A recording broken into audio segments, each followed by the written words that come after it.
I always relate music to talking, and what do we talk about? We talk about things that happen in life. So for me, I can play about it. I can live about it. The string is important because it's how I relay my music to you. What I hear is in my mind. I have an idea, something that's going on inside of me.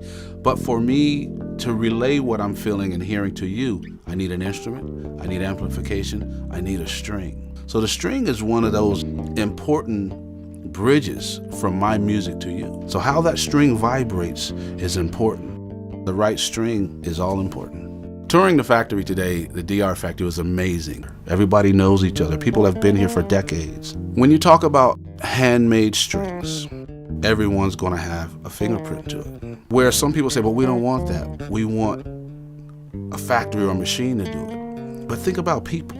If we were all made by a machine exactly alike, the world wouldn't be as great as it is. Every string has a unique greatness to it. That's wonderful. I can remember the first time I tried pure blues, and they sounded great. They sound a little like I've played them for a day or so as soon as they come out of the pack. So they come out of the pack ready to go. It's almost like pure blue strings found me. When I talked to Annika and Mark, they presented me this new idea of a string that they had, and it was perfect. So it wasn't like we had to go into the laboratory and try these new ideas. They had a string that they had come up with, and it seemed to fit perfectly for what I needed.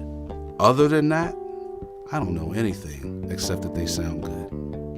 I'm Victor Wooten. I'm a bass guitarist, maybe more so a musician is how I want to be, and hopefully I could be known as just a good person.